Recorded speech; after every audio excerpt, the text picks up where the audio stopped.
নিশ্চয় লক্ষ্য কৰিছে যে প্ৰতিখন ভাৰতীয় কাগজী মুদ্ৰাটোৰ অন্তৰ্নিহিত মূল্য সংখ্যাৰে লিখাৰ উপৰিও 15টা আঞ্চলিক ভাষাত লিখি ৰখা হয়। ইয়াৰ অতিৰিক্ত ইংৰাজী ভাষাটো অৰ্থাৎ সৰ্বমুঠ 16টা ভাষাত সেই মুদ্ৰাটোৰ অন্তৰ্নিহিত মূল্য আখৰেৰে লিখা থাকে। ইয়াৰ কাৰণ কি?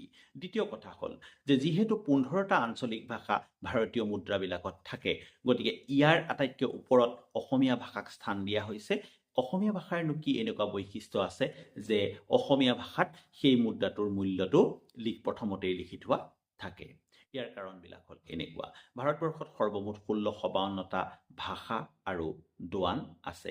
ইয়াৰে বচা 15টা ভাষাৰে সৈতে ভাৰতবৰ্ষৰ নোটবিলাক যাতে সহজে চিনি পাব পাৰি আৰু তাৰ ভাষিক বৈশিষ্ট্য যাতে ভাৰতবৰ্ষৰ প্ৰকাশ পায়, সেইবাবেই ভাৰতীয় নোটবিলাকত বিভিন্ন আঞ্চলিক ভাষাত বা 15টা আঞ্চলিক ভাষাত এই গোটেই মুদ্ৰাটোৰ পৰিমাণ লিখি থোৱা থাকে।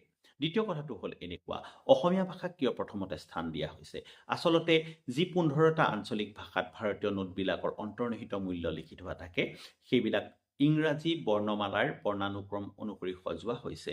যিহেতু এই আখৰটো প্ৰথমতেই পৰে, গতিকে অসমীয়া ভাষাটোক তাৰ একেবাৰে প্ৰথমতে ৰখা হৈছে। Thank you very much. Please stay connected. Keep watching my videos and don't forget to follow, share and comment.